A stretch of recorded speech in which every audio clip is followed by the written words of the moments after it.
You didn't survive what you survived just to end up ordinary. Let's get it.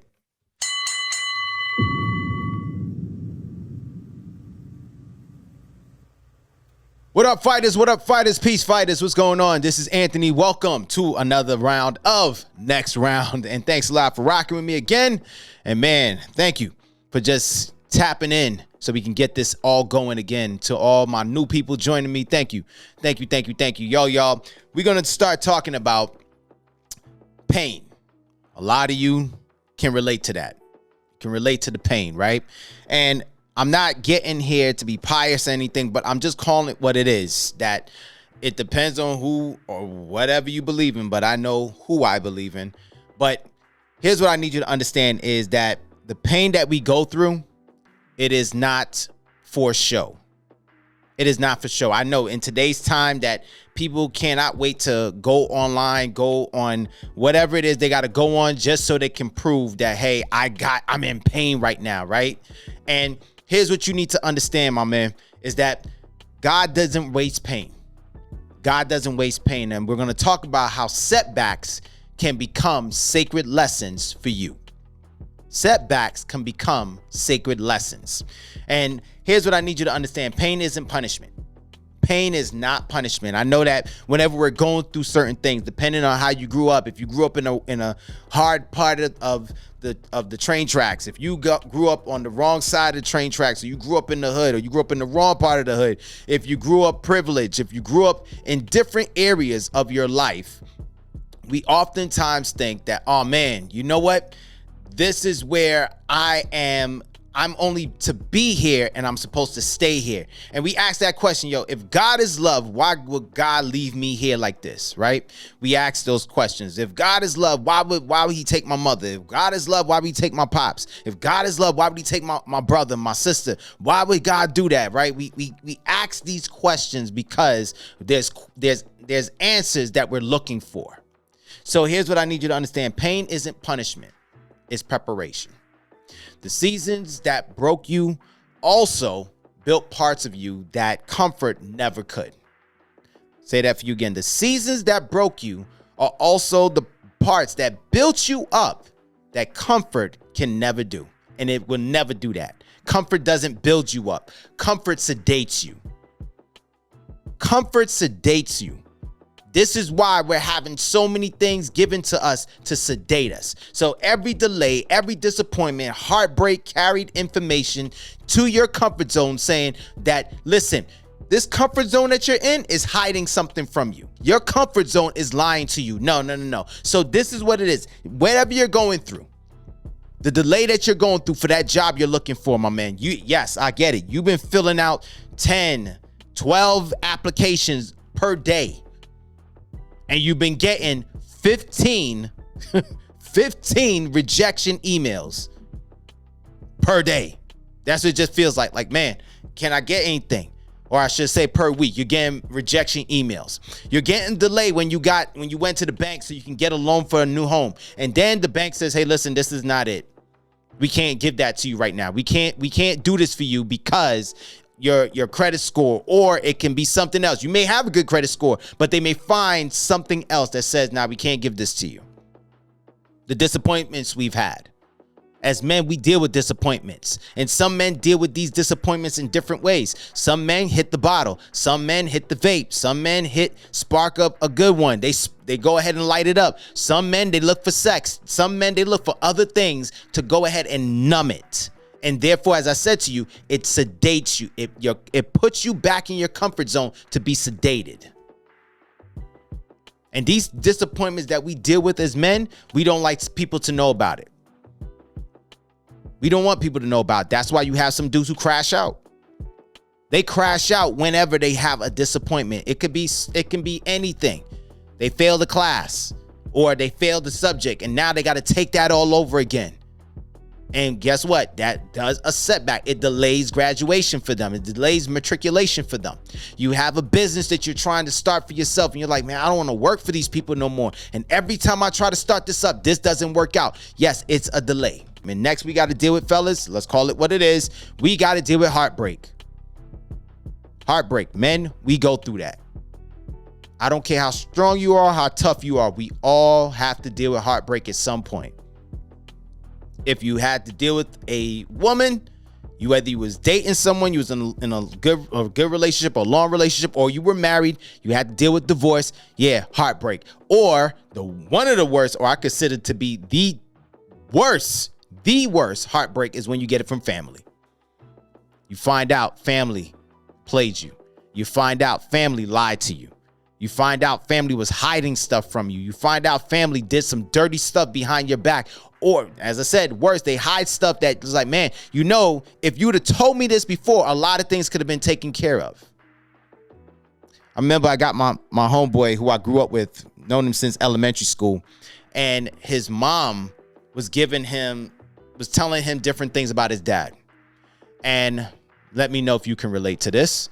But anyway, his mom was giving him different information about his dad. And for years, he believed this. And it was supposedly said that his dad just walked out on them. And it was like, yo, he had questions like, yo, man, Pops, why would you walk out? What's the purpose? What you didn't want to be with us or whatever? And he had him and his siblings. And then his father was like, wait a minute, where'd you get this from? And then when his father told him the actual truth, was like, no, I didn't walk out on you. I had to go here. I had to go here for a job, and I was doing it. And I told your mother, hey, look, hold this down. I gave her money to make sure the house and everything was taken care of. She didn't do that. And then my name came up into the police report. And the moment he came back home, he was going to be arrested. And so he had to make a decision. I'm not going to get arrested for something that I gave the responsibility for your mother to hold down for the moment until I get back. So he confronted his mom. Was like, yo, mom, what happened? You said that dad did this and everything, but this wasn't the truth. And then she gave him the line.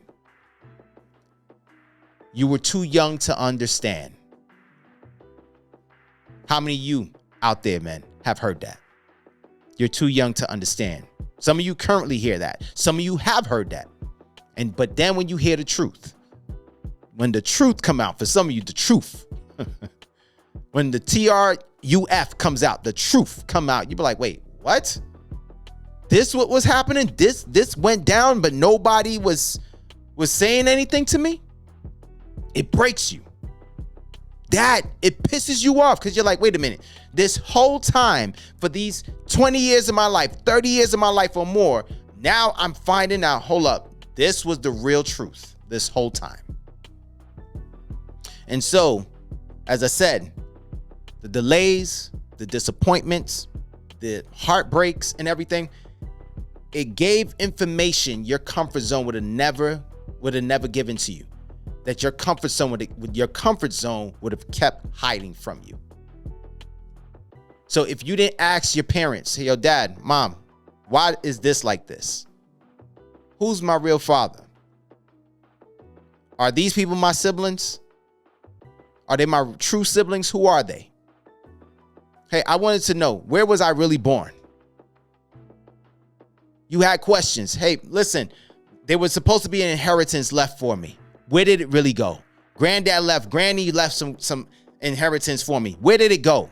I was told I was supposed to get that. $20, $25, $50,000 or more. Where did it go? But you see, when you're in sedation, you don't care about to ask those questions. You don't care about to wonder, hey, listen, to your supervisor, your boss, whoever. Listen, I wanted to know how come I didn't get a raise. I came to you for a raise. I produced, I've shown you what I can do, but I didn't get anything. Why is that? Why is it that these 4 people been getting a raise, but I haven't seen an increase on my check? What's going on? And I'm producing, if not outproducing them. So here's what you need to understand. If you zoom in too close on your suffering, it looks pointless. It looks pointless when you zoom in too deep and too close in on your suffering, because you're going to dissect it with a fine-tooth comb, and you'll be like, nah, well, yeah, so I went through all this for nothing. But when you step back, patterns appear. When you step back, patterns appear. You start to realize, oh, so this is something that runs in the family. Alcoholism runs in the family. Abuse runs in the family.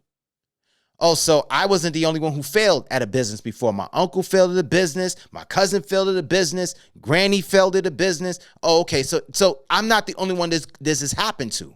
But why? What steps did they miss that I also missed?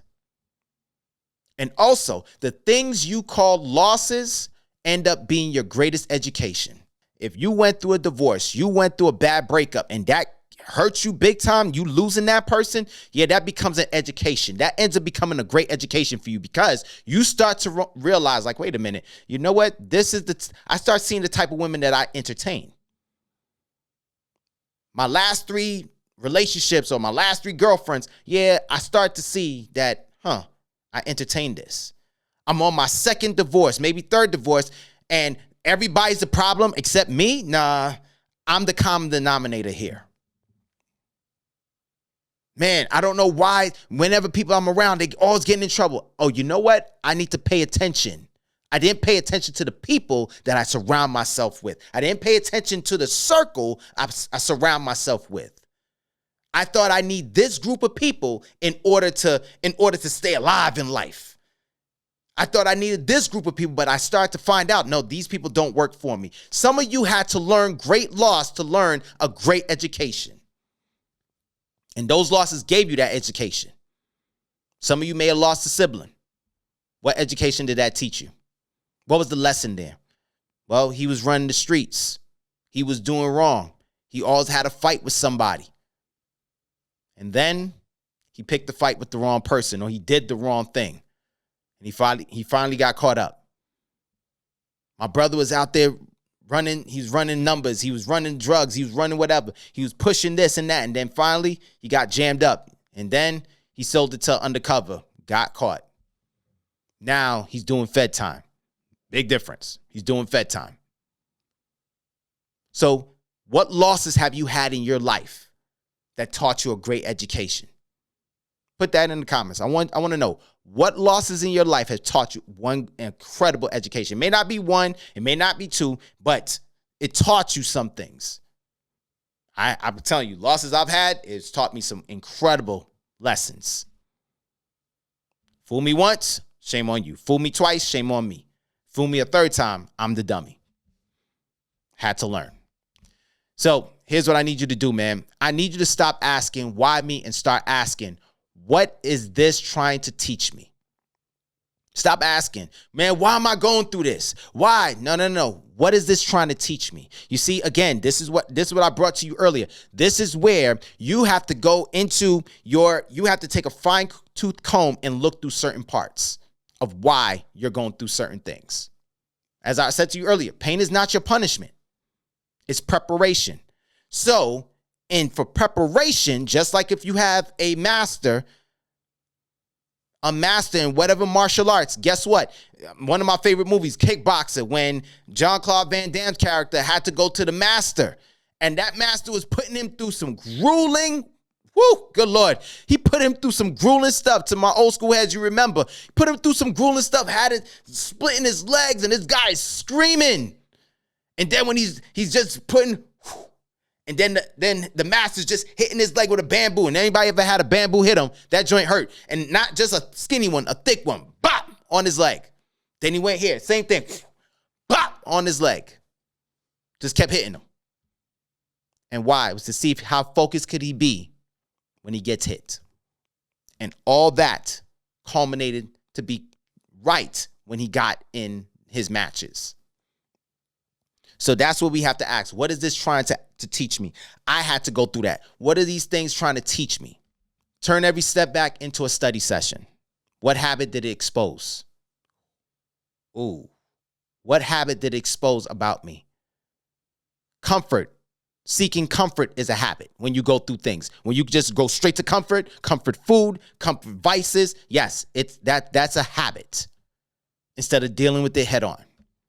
So what habit did it expose in you? What weakness did it reveal? All right, you know what?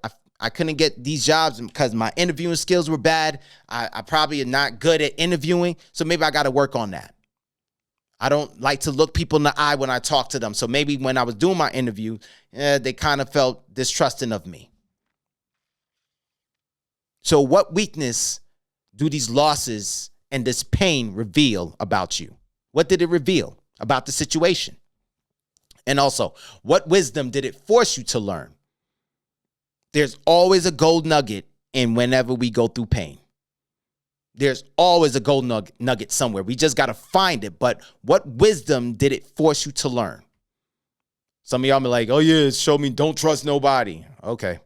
That's universal. Everybody says that when they're in pain. Oh, don't trust nobody. Okay. But what did it teach you? You know what? I got to be careful the people that, I got to be careful not to go to certain places, try to look for certain women. Let me fall back from going to these places. Because if I look for this type of woman to be in my life that I want in my life, they're not here. They're not at the club. They're not at this space. Nah, they're not there. Maybe I need to fall back from the crew that I like to hang out with because every time I go out with them, something goes down. Again, so you had to learn. So a shootout happened. Another fight broke out and you had to break it up or you got caught up in the middle of it. So this is what I'm talking about. What wisdom did it force you to learn? So if my people call me to come out, yo, man, you coming out with us tonight? Nope, I'm staying home. I'm Netflixing and chilling. I'm good. So this is what I need you to understand, fellas. Your pain is either going to be your prison or your platform. But you're the only one who can choose that. It can be your prison or your platform. Pain has locked up a lot of men. Pain has caused men to don't escape the prison. Here's the crazy part, fellas. The key is right there in the prison with you. It's right there in the cell. So that pain that you lost, how much money from an investment, that pain that's been keeping you back, it's right there. The key is right there. But you're saying, nah, I'm not ready to get out yet. You're making a subconscious decision. Listen, I'm not ready to get out yet. So let me wallow in this pain. So now you're 4 or 5 years deep in this pain. You haven't gotten out of it. So as I said, it can be your platform or it can be your prison. This is where, as I said, your platform, meaning that you can go and say, hey, listen, I've been through what you've been through. Let me tell you how I got out of it. Let me tell you what it did to me. And let me tell you how I processed it. And also let me tell you how I got out of it. Your platform. But if you choose to make that your prison for as long as possible, please don't go on the platform and start crying and want to play victim because you refuse to get out the prison and get on the platform. So God gives you pain for a reason. God doesn't waste your pain, man. God makes us go through pain for a reason, but God does not waste your pain. I promise you, brother. God does not waste your pain. At some point, that pain that you've gone through and that pain some of you are going through right now, this is your space to learn. This is your space to get in the classroom, to have a seat, take out your notebook and your pen and your pencil and learn. Because class is in session. Stop asking why me and ask, what am I supposed to learn from this? What lesson am I supposed to gather? And what is this trying to teach me at this moment? Yo, fellas, thanks a lot for rocking with me. And as always, I want you to understand that this is not about you being perfect. It's about you evolving.